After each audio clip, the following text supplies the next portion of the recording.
Hello, football fans. Sharman here with you, and what a wonderfully chaotic and overwhelming week.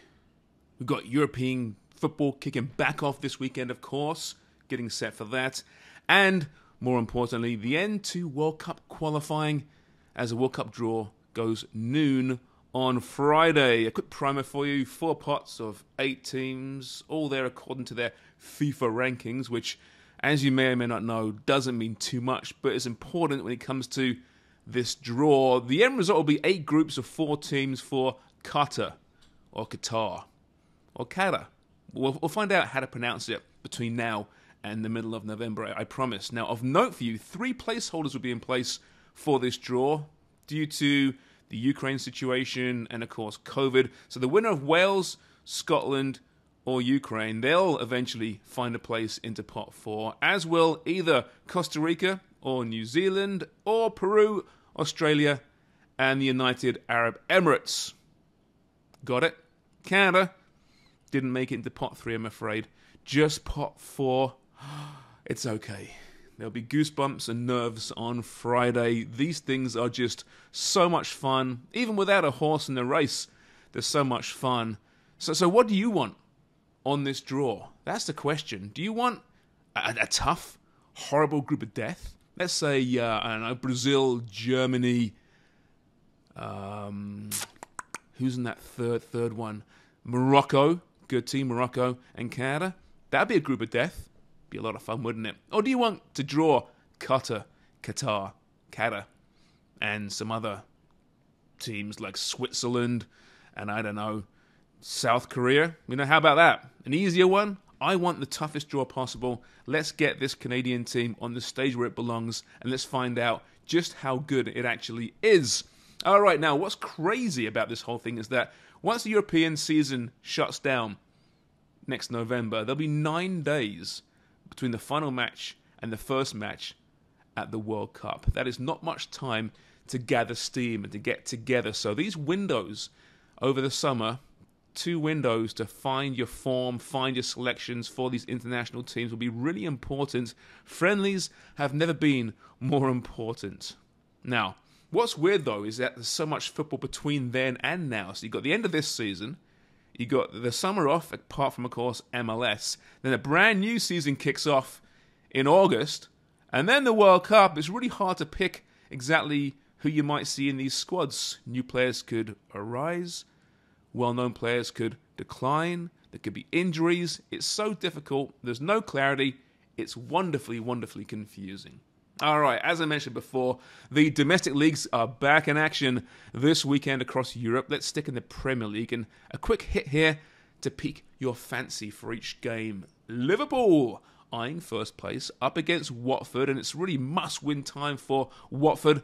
They're 3 points behind Everton, but have played 2 more games. That's Everton, have played 2 more games. But the question here is Mo Salah for Liverpool. He's bossing the scoring charts, but of course this past week in World Cup qualifying against Senegal, his penalty was one of the reasons why Egypt crashed out of World Cup qualification the most painful way possible.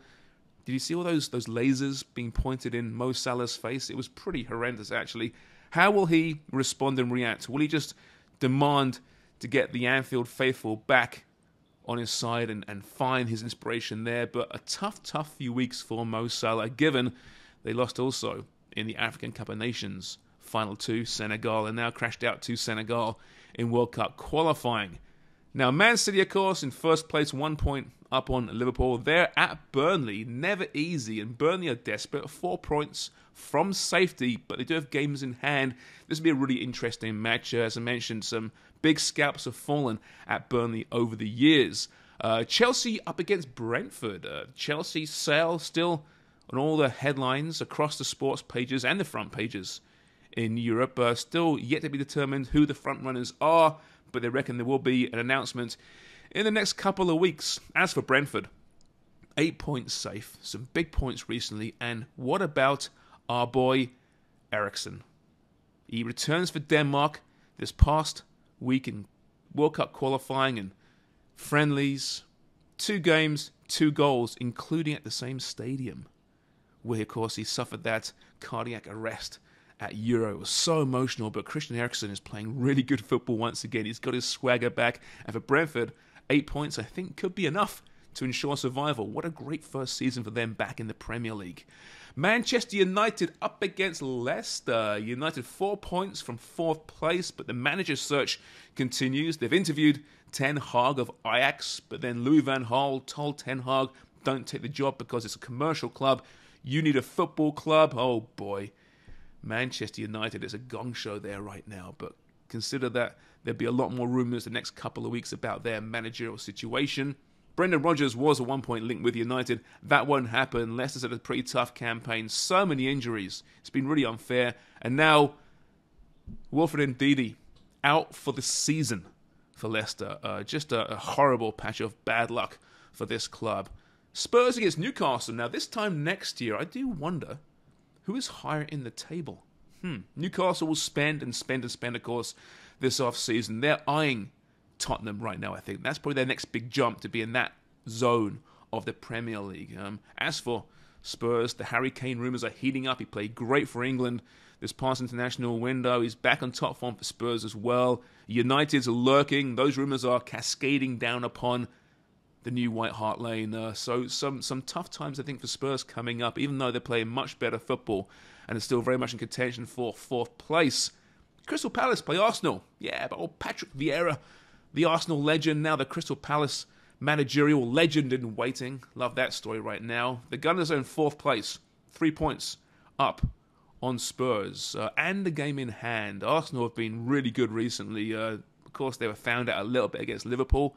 But overall, keep your eye on Arsenal. This game could be interesting at Crystal Palace. West Ham against Everton. Frank Lampard under enormous pressure already at Everton, but he's had the international break to sort things out. And generally speaking, a good manager will do just that. They'll find how to defend during a bit of time off, getting the guys together. So we'll find out how good Frank Lampard actually is. Just 3 points from the drop zone for Everton. These could be a very tension-filled few weeks for Toffees fans. Wolves and Aston Villa, they're both safe, of course. A good Midlands battle here.